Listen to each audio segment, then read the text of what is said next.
할렐루야. 오늘 이 아침에도 또 우리 기도하는 자리에 나오신 여러분들을 주님의 이름으로 환영하고 축복합니다. 우리 다 같이 찬송하실 때인데 456장 458장입니다.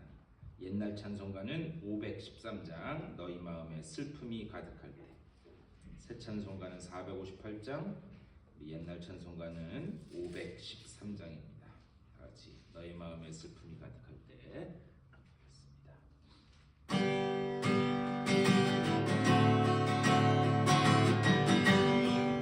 너희 마음에 슬픔이 가득할 때, 너희 마음에 슬픔이 가득할 때 주가 위로해 주시리라.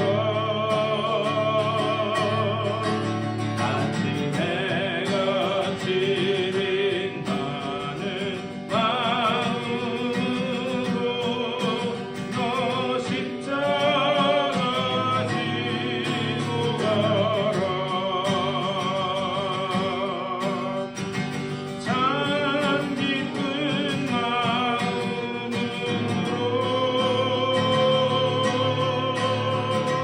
십자가 지고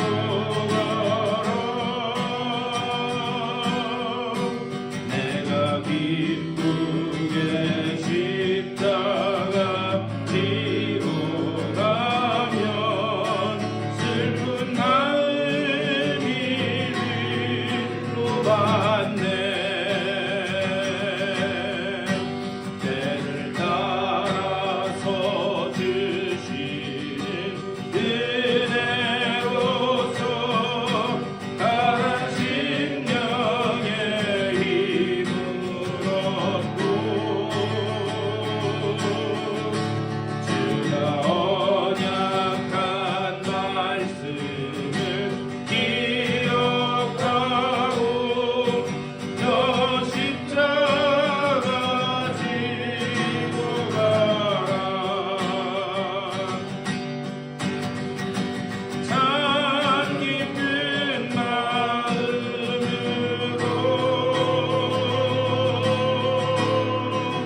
십자가 지고 가라.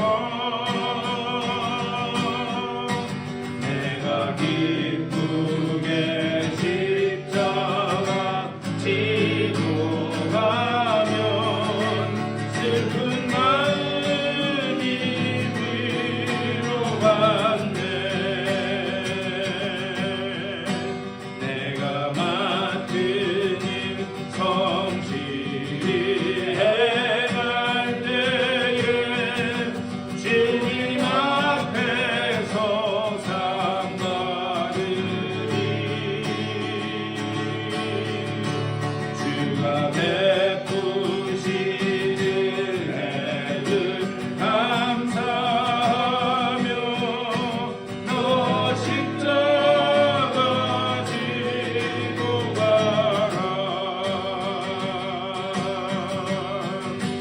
참 기쁜 마음으로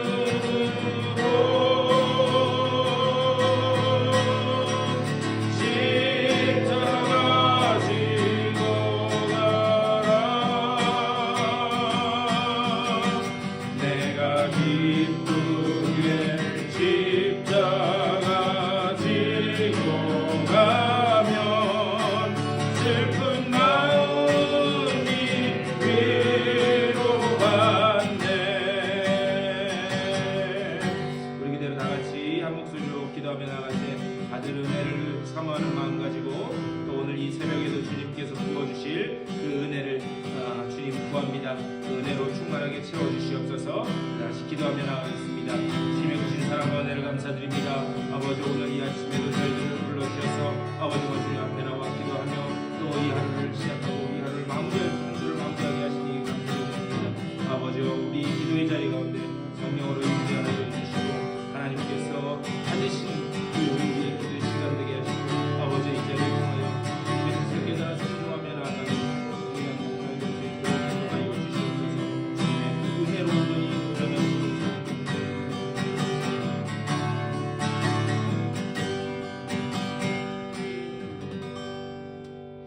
주님의 은혜를 감사드립니다.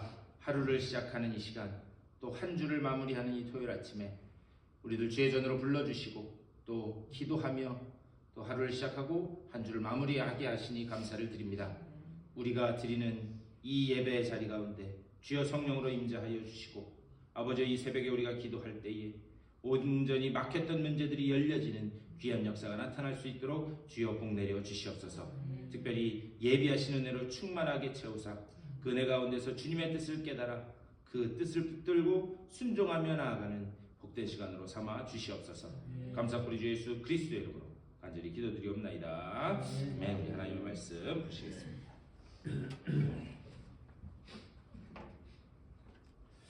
우리 갈라디아서 2장 말씀 보시겠습니다. 갈라디아서 2장 1절에서 우리 5절까지 말씀 보겠습니다. 갈라디아서 2장 1절에서 5절까지만 보겠습니다. 5절이니까 우리 다 같이 한 목소리로 받들어 읽겠습니다. 14년 후에 내가 바나바와 함께 디도를 데리고 다시 예루살렘에 올라갔나니 계시를 따라 올라가 내가 이방 가운데서 전파하는 복음을 그들에게 제시하되 유력한 자들에게 사사로이 한 것은 내가 다름질하는 것이나 다름질한 것이 헛되지 않게 하려 함이라. 그러나 나와 함께 있는 헬라의 디도까지도 억지로 할례를 받게 하지 아니하였으니 이는 가만히 들어온 거짓 형제들 때문이라. 그들이 가만히 들어온 것은 그리스도 예수 안에서 우리가 가진 자유를 엿보고 우리를 종으로 삼고자 함이로되 그들에게 우리가 한시도 복종하지 아니하였으니 이는 복음의 진리가 항상 너희 가운데 있게 하려 함이라. 아멘. 말씀 가지고 또 말씀 나누도록 하겠습니다. 우리 이제 지금 네 번째 우리 갈라디아서 보고 있는데요. 특별히 갈라디아서 2장은 아주 복음이 뭔가, 이 복음의 핵심을 담고 있는 겁니다. 그래서 제가 지금 한국 가서도 어차피 온라인으로 해서 하는 거니까 해서 한번 올려볼 수 있을까 지금 계획을 짜고 있는데 그렇게 해야 흐름이 끊기지 않을 것 같아서요. 근데 이 갈라디아서 2장도 이제 계속 이렇게 나눠서 좀 그 말씀을 보려고 하는데 그 구속의 의미에 대해서, 복음의 핵심에 대해서 아주 그 핵심적인 내용을 담고 있는 것이 바로 이 2장의 말씀입니다.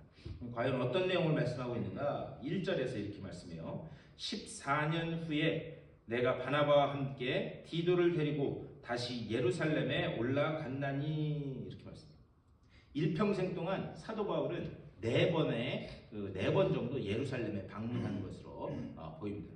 제일 처음이 이제 사도행전 9장 말씀, 이 갈라디아서 말씀도 그렇고 신약의 많은 그 말씀들이 이 사도행전 말씀과 연결이 많이 돼 있어요. 근데 이 사도행전 9장 말씀을 보면 그때 바나바와 함께 바울이 예루살렘에 방문한 그 기록이 나와 있습니다. 그리고 두 번째는 예루살렘에 큰 기근이 왔어요. 그래서 온 예루살렘에 큰 기근이 와서 많은 사람들이 고통스러워할 때 이방에 세워진 첫 번째 교회인 그 안디옥 교회에서 자신들의 그 모교회라고 생각하는 그 예루살렘 교회, 그 교회를 위해서 헌금을 했습니다. 그래서 그 헌금을 가지고 이 두 번째로 이 바울이 예루살렘을 방문한 그 기록이 남아 있습니다. 그리고 세 번째로 방문한 게 언제냐? 이 지금 이 갈라디아서 교회, 이 갈라디아 교회의 문제 때문에, 갈라디아 교회에 거짓 교사들이 들어와서 할례 문제로 막 이렇게 어렵게 되니까 그것을 이 모교회인 예루살렘 교회의 그 사도들에게 무엇이 옳은지 우리 확실하게 정하자. 그래서 그 문제 때문에 이 세 번째로 예루살렘에 방문한 것으로 보게 되어 있습니다. 그리고 마지막으로 간 게 이제 마지막에 이제 로마로 압송되면서 그때 잠시 예루살렘을 들렀다가 그래서 이제 로마로 가는, 그래서 일평생 동안 총 4번 정도의 그 예루살렘을 방문한 것으로 사도행전을 보면 알 수가 있습니다. 그런데 2절 첫 부분에 이렇게 예루살렘을 방문하는데 2절 첫 부분에 뭐라고 이야기하는가? 계시를 따라 올라가, 이렇게 돼 있어요. 계시를 따라 올라가. 사실 이 계시를 따라서 어디로 올라갔다라고 하는 게 이 사도 바울의 이 서신에 그렇게 자주 등장하는 표현이 아니에요. 그런데 계시를 따라서 올라갔다. 다시 말하면 거기에는 자기가 이 예루살렘에 방문한 것은 하나님의 특별한 목적이 있어서 갔다라고 하는 것을 강조하기 위해서 계시를 따라 올라갔다 그렇게 말씀하고 있어요. 그렇다면 그 하나님의 중요한 계획이 무엇이었는가? 특별히 갈 때 바나바와 디도를 같이 데리고 갔는데 그 목적이 뭐였는가? 2절 그 뒷부분에 보면 이렇게 되어 있어요. 내가 이방 가운데서 전파하는 복음을 그들에게 제시하되 유력한 자들에게 사사로이 한 것은 내가 다름질하는 것이나 다름질한 것이 헛되지 않게 하려 함이라 이렇게 말씀해요. 이게 무슨 말이냐면 바울이 예루살렘에 도착했다는 거예요. 예루살렘에 도착해서 유력한 자들, 이 유력한 자들이 뭐냐면 예루살렘 교회에 있었던 선배 사도들, 거기 뭐 베드로도 있었고 그리고 야고보도 있었고 그 선배 사도들에게 자기가 그동안 이방 땅에서 뿌린 그 복음의 그 씨앗이 자신이 전한 그 복음이 무엇이었는가 그 복음의 내용을 그 선배 사도들에게 이렇게 설명을 했다는 거예요. 그것을 지금 보고했다는 거예요. 그런데 그것을 설명한 이유는 뭐냐? 자기가 지금까지 전했던 그 복음 그리고 앞으로 전할 복음 그것이 온전한 것이다. 그것이 틀린 것이 아니라 바른 것이다 라고 하는 것을 유력한 자들 다시 말하면 선배 사도들로부터 확증을 받기 위해서 그렇게 했다는 거예요. 그러니까 사도 바울도 복음을 그냥 자기가 원하는 대로 전한 게 아니라 그 선배 사도들 예수님의 그 제자들인 선배 사도들로부터 자신이 지금까지 전했던 복음 그리고 앞으로 전할 복음 그것을 확증을 받아서 내가 앞으로 이렇게 복음을 전하고 선교하겠다. 지금 그 얘기를 2절에서 이렇게 하고 있는 거예요. 그리고 난 다음에 3절에서 이렇게 말씀합니다. 그러나 나와 함께 있는 헬라인 디도까지도 억지로 할례를 받게 하지 아니하였으니 이렇게 말씀해요. 이게 무슨 말이냐? 이 디도는 이제 지금 예루살렘에 같이 간 디도는 유대인이 아니었어요. 그는 이방인, 헬라인이었습니다. 그래서 그 헬라인과 같이 복음의 사역을 하고 있었는데 이 예루살렘 교회에 있었던 이 선배 사도들 그 사도들이 아마 그렇게 강요했던 것처럼 보여요. 지금 보니까 헬라인하고 같이 이 복음 전하러 다니는 것 같은데 그 사람에게도 이 할례를 행하는 것이 그것이 당신이 복음 전하는데 좋을 것 같습니다. 이 선배 사도들이 그렇게 얘기를 했다는 거예요. 그래서 그거를 단호하게 거절을 했다. 지금 그 이야기를 하는 거예요.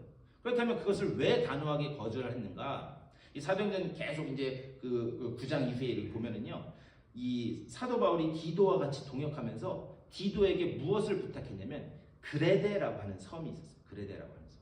그런데 그 그레데라고 하는 섬에 교회를 개척해서 그 교회에 파송을 했습니다. 그러니까 이제 그레데라고 하는 그 섬의 담임 목사님, 그 교회 담임 목사님이 될 거예요. 그런데 그 섬은 이방에 있는 섬이었어요. 이방 지역. 그러니까는 거기서 교회에 나오는 예수 믿는 사람들도 다 이방인들이 그 교회에 나올 거잖아요. 그러니까 만약에 그 이방인 헬라인인 디도에게 할례를 행하라고 해서 할례를 행하면 이방인들이 신앙의 혼란을 가져올 거라는 거예요. 오직 믿음으로 구원받는다. 사도 바울이 그렇게 가르쳤고 디도도 그렇게 선포할 건데 그게 아니라 그 몸에 할례를 행하면 할례 받아야 구원받나? 이렇게 생각할 그 소지가 충분히 있다는 거죠.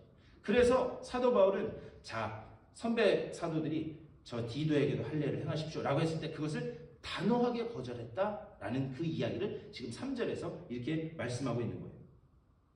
그런데 그것을 4절에서는 이 거절한 것을 4절에서는 이렇게 이야기해요. 이는 가만히 들어온 거짓 형제들 때문이라. 그들이 가만히 들어온 것은 그리스도 예수 안에서 우리가 가진 자유를 엿보고 우리를 종으로 삼고자 함이로되. 지금 이 편지는 갈라디아 교회 성도들에게 지금 쓰는 편지예요. 그런데 그 갈라디아 교회의 문제는 무엇이었는가? 제가 계속 말씀드렸지만 유대 땅에서 온 거짓 교사들이 믿음으로만 구원받는 게 아니라 할례를 받아야 완벽한 구원이 이루어질 수 있다라고 하는 거짓 가르침을 한 거예요. 그래서 지금 4절이 그것을 이야기하는 거예요. 할례를 받아야 구원을 받는다라고 하는 다른 복음, 그 다른 복음을 전하니까 교회가 흔들리기 시작했다는 거죠. 교회가 흔들리니까 어떻게 되는가? 사람들 간에 갈등도 생기고 할례 받아야 되느니 말아야 되느니. 그래서 급하게 이 사도 바울이 그것을 못하게 하기 위해서 붓을 들고 이 갈라디아서를 기록했다. 제가 이렇게 말씀드렸습니다. 그래서 이 디도 이야기를 하는 거예요. 디도에게도 할례를 행하라고 하는 그런 선배 사도들이 나한테 강요한 적이 있다. 하지만 나는 그것을 한 방에 거부했다. 왜 그런가? 그는 앞으로 이방 그 교회를 위해서 섬겨야 될 사람이기 때문에 내가 그것을 거부했다. 그리고 그것을 확증하기 위해서 그 디도를 데리고 예루살렘에 간 거예요. 왜 그런가? 예루살렘에 가서 이 사람은 이방 땅에 복음 전할 사람인데 선배 사도들에게 이 사람에게 할례를 안 행하는 것, 그것이 옳은 것 아닙니까? 그것을 확증받기 위해서 디도를 데리고 왔다. 지금 그 얘기를 하는 거예요. 근데 4절 중간에 뭐라고 이야기하느냐? 4절 중간에 그리스도 예수 안에서 우리가 가진 자유를 엿보고 이렇게 말습니다. 그리스도 예수 안에서 우리가 가진 자유를 엿보고. 이 자유가 뭔가? 자유. 우리는 흔히 자유라고 하면 내가 무엇이든지 할 수 있는 권리, 그것을 우리는 자유라고 그렇게 생각을 합니다. 그건 세상 사람들이 생각하는 그런 자유예요. 그렇다면 하나님의 말씀이 이야기하는 자유는 뭔가? 사도행전 16장 말씀 보면요. 오늘 한번 여러분 시간 내서 사도행전 16장 말씀, 제가 드린 말씀을 잘 기억하고 한번 읽어보셨으면 좋겠어요. 거기 보면 바울이 루스드라라고 하는 그 땅에서 디모데를 만나는 이야기가 거기 등장합니다. 근데 디모데는 어떤 사람이었는가? 어머니가 유대인이었어요. 어머니가 유대인이었고 아버지가 헬라인이었어요. 오늘로 치면 혼혈인이었죠. 혼혈인. 그런데 이 디도에게는 어떻게 했다고요? 할례를 행하지 말아라 했는데 여기 디모데에게는 어떻게 했다고요? 할례를 행하라. 뭐가 맞는 거예요? 제가 무슨 말씀 드리는지 아시겠어요? 뭐가 맞는 거예요? 둘 다 맞는 거예요. 둘 다. 자, 그렇다면 이게 왜 둘 다 맞는 건가? 마치 이런 거예요. 고린도 교회의 가장 큰 문제 중에 하나가, 참 고린도 교회가 은사도 많고 참 뜨겁고 열정적인 교회였는데 그 교회에 문제가 수도 없이 많았어요. 그래서 신약 성경에 나오는 교회 중에 제일 문제 많은 교회, 그럼 고린도 교회라고 할 정도로 그렇게 문제가 많은 교회였습니다. 그런데 그 교회 문제 중에 하나가 뭐였냐면 여러 가지 문제가 있었는데, 우상에게 드려진 그 고기를 우리가 먹을 것인가 말 것인가, 이것 때문에 교회 내에서 싸움이 난 거예요. 다시 말하면 당시에는요, 오늘날 우리는 뭐 마트에 가면 고기 사고 이렇게 하지만 당시는 고기를 잡기 전에 어떻게 하는가, 도축하기 전에 우상 신전에 먼저 끌고 갑니다. 그래서 우상 신전에게 제사를 드려요. 그걸 제물이라고 하고. 그래서 그것을 도축한 다음에 그것을 가지고 나와서 시장에 풀어놓고 시장에서 팔게 되어 있었어요. 그러니까는 살아가면서 고기를 먹는다는 것은 무슨 의미였는가? 이방 신전에 우상에게 바쳐진 제물을 고기로 먹는 거였어요. 그래서 그것 때문에 사람들 사이에, 아니 그래도 어떻게 이방에게 드려진 그 고기를 먹는 게 그게 가당키나 하냐? 오늘날 표현을 하면 그래서 베지테리안이 돼야 된다. 그런 사람들도 있었고, 아니면 그게 뭐가 문제냐? 사도 바울도 그런 입장이었어요. 사도 바울이 어떻게 했는가? 아니 고기라고 하는 것, 그것은 선도 아니고 악도 아니기 때문에 나는 얼마든지 거리낌 없이 먹을 수 있다. 그런데 거기에 단서를 하나 달았어요. 왜 그러냐? 그 문제가 뭐였느냐? 스스로 믿음이 강하다고 생각하는 사람들은 겨우 선도 아니고 악도 아닌 우상에게 바쳐졌다고 하는 저 고기 먹는 거 가지고 믿음이 흔들려? 믿음 참 약하네. 그렇게 사람들을 비난했고, 이 반대편에 그거 먹으면 안 된다라고 했던 사람들이 어떻게 했느냐? 아니 그래도 그렇지, 이방 신전에 바쳐진 걸 먹어? 저 믿음이 이상한 거야. 그러면서 싸움이 나고. 그래서 사도 바울이 내린 결론이 무엇이었는가? 사도 바울은 나는 저 고기라고 하는 것이 선도 아니고 악도 아니기 때문에, 그리고 또 우상이라고 하는 것, 우상은요 믿는 자에게는 우상이 있어요 없어요? 제가 지금 무슨 말씀드린지 아시겠죠? 우상은 믿는 사람에게나 우상이지 우리는 유일하신 하나님 한 분밖에 없기 때문에, 그렇기 때문에 뭐 돌에 가서 절하든 어디 가서 절하든 우리는 그냥 그게 돌이고, 그게 저기 이게 돈 달라고 이렇게 하고 있는 그냥 불상일 뿐이고, 우리한테는 그게 우상이 아니에요. 왜? 우리에게는 유일하신 하나님만 계시기 때문에. 그런데 우상이라는 게 없는데 그거에 드려졌다고 하는 게 그게 말이 되느냐? 그래서 나는 거리낌 없이 먹을 수 있다. 사도 바울은 그렇게 얘기했습니다. 그런데 거기에 한 가지 조건을 달았어요. 뭐냐? 그러나 내가 이 고기를 먹는 것으로 인해서 한 사람이라도, 한 성도라도 실족하거나 시험에 드는 사람이 있다면 나는 영원히 고기를 먹지 않겠다라고 그렇게 얘기해요. 결국 사도 바울이 했던 그 얘기의 핵심은 무엇인가? 내가 무엇이든지 할 수 있으나 다른 사람이 실족하지 않게 하기 위해서 하지 않는 것, 그것이 바로 그리스도인의 자유다. 그것을 이야기합니다. 내가 무엇이든지 할 수 있지만 한 사람이라도 실족한다면 그것을 위해서는 난 영원히 하지 않겠다. 사도 바울의 그 결론이 바로 그거였어요. 그렇다면 이 디모데의 문제는 무엇이었는가? 디모데의 문제는, 이제 디모데는 유대인을 상대로 복음을 전할 사람이에요. 그러면 유대인 상대로 복음을 전하는 사람들 중에 얼마든지 저 할례 안 받았네? 구원 못 받은 거 아니야? 이렇게 생각하는 사람이 있을 수도 있다는 거예요. 사도 바울의 얘기는 무엇인가? 아니, 할례라는 게 어차피 구원하고 상관도 없는데, 구원이라고 하는 거하고 그건 본질적으로 상관이 없는데, 그것 때문에 혹시나 복음 전하는 것이 방해가 된다면 나는 얼마든지 할례 받게 하겠다. 그래서 디모데에게 할례를 행하라 라고 그렇게 이야기했다. 그러니까요, 디도의 이야기도 맞는 거고 디모데의 이야기도 맞다라는 거예요. 결국 하나님이 사도 바울을 통해서 하시고자 하는 말씀은 무엇인가? 무엇이 본질인가? 무엇이 본질인가?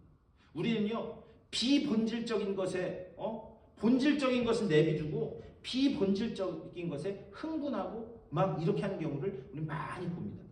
그래서요, 성 어거스틴도 이야기한 거예요. 본질에는 일치, 본질에는 다른 것이 있을 수 없다는 거예요. 본질에는 일치, 비본질에는 사랑. 그러니까 비본질적인 것은요, 사랑과 간용으로 받아들일 수 있어야 돼요. 왜? 그것이 본질이 아니기 때문에. 하지만 제일 끝에 모든 일은 사랑이에요. 모든 일은 사랑. 그러니까 우리가 무엇을 하든지 사랑과, 그래서 사도 바울이 이야기하는 게 뭐냐? 내가 무엇을 하든지 간에 형제의 덕과 형제의 사랑 위에 모든 것을 행하라. 오늘 이 복음이라고 하는 것이 무엇인가? 그것을 이야기하면서 복음의 핵심은 무엇인가? 복음의 핵심은 네가 할 수 있지만 하지 않는 것. 왜? 그것을 통해서 하나님의 복음이 온전히 전해지고 그리고 형제의 사랑과 덕이 나타난다면 그것이 참 그리스도인의 자유이고 그것을 가지고 복음을 증거하라라고 하는 것을 오늘 이 말씀을 통해서 우리들에게 이야기합니다. 앞으로 계속해서 이제 이 복음이라고 하는 것이 무엇인지 2장 뒷부분에서 계속 보긴 하겠지만 오늘 말씀을 통해서 가장 중요한 것은 무엇인가? 우리가 어디에 초점을 둬야 될 것인가? 오직 공동체, 그리스도의 피로 묶임받은 이 공동체를 위해서 형제와 이웃의 사랑과 덕을 세우기 위해서 일치되는 모습, 그것이 하나님이 우리에게 바라시는 것이고 우리 교회에 원하시는 것이다 라고 하는 것을 오늘 이 말씀을 통해서 우리들에게 말씀하고 있습니다.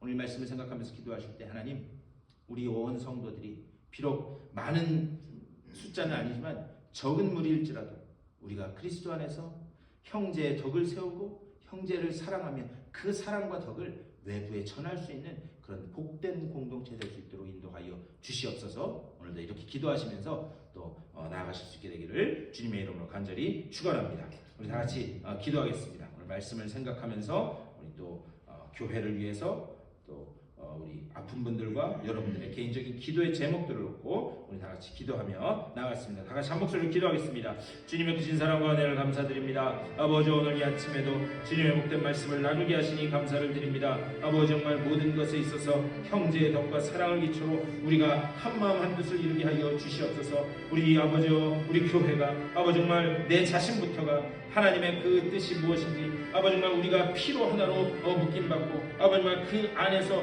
우리가 하나 되었음을 감사하면서 주님께서 기뻐하시는 그 모습으로 나아갈 수 있도록 아버지 우리를 붙잡아 주시고 인도하여 주시옵소서. 우리의 부족함을 아버지 정말 아시는 주님께서 그 부족한 우리를 일으켜 세우셔 또 주의 복음의 사역을 위하여 세우신 줄 믿사오니 그 가운데 늘 겸손하게 하여 주시고 십자가 앞에 무릎 꿇게 하여 주시고 아버지 정말 그 가운데 하나님이 우리에게 원하시는 그 뜻을 온전히 한마음 한뜻 이루어 깨달아 머리 대신 주님만을 바라보고 아버지 정말 지체된 자로서 아버지 정말 그 자리에서 순종하며 나가는 우리 아버지 복된 공동체 될 수 있도록 인도하여 주시옵소서. 이 일을 위하여 하나님 우리를 부르신 줄 믿사오니 아버지 정말 우리가 이때의 한마음 한뜻을 이루어 하나님의 그 복음을 증거하는 일에 최선을 다하고 그 사역을 위해 온전히 쓰임받는 우리 모두가 될 수 있도록 인도하여 주시옵소서. 우리 교회가 아버지 정말 그 사명을 위하여 이곳에 부름받은 줄 믿사오니 아버지 정말 이 지역에 많은 죽어가는 영혼들에게 아버지 정말 주의 복음을 증거하고 아버지 정말 이 지역에 아버지 정말 주님을 알지 못하는 자들에게 주님의 사랑을 알지 못하는 자들에게 온전히 그것을 전하는 복된 주의 도구로 사용될 수 있도록 인도하여 주시옵소서. 아버지 정말 오늘 하루도 또 하루로 기도로 시작하는 주님의 귀한 백성들입니다. 주님 한 분 한 분 한번 찾아가 주시옵소서. 지혜가 필요한 자들에게는 하늘의 지혜로 주님 채워주시고 능력이 필요한 자들에게는 성령께서 주시는 능력으로 채워주시며 아버지여 주님의 평안과 위로가 필요한 자들에게는 아버지여 우리 주님이 주시는 그 세상 다른 누구도 줄 수 없는 그 위로와 평안으로 채워주셔서 오늘도 주님의 능력을 손잡고 승리하며 나가는 아버지 오늘 한 날 될 수 있도록 인도하여 주시옵소서. 육체의 질병으로 고통받는 그 지체들도 주님 찾아가 주시고 능력의 손으로 안수하여 주시사 아버지 온전히 회복의 그 놀라운 은혜를 맛보고 또 그 가운데 일어나 하나님의 그 영광을 위하여서 사용되고 주님 앞에 나가 기쁨으로 예배하며 나가는 주님의 귀한 자녀들 될 수 있도록 주여 붙잡아 주시고 주님 인도하여 주시옵소서. 오늘 하루의 삶을 통하여도 오직 주님의 영광만 드러나는 복되는 날 될 수 있도록 주여 인도하여 주시옵소서.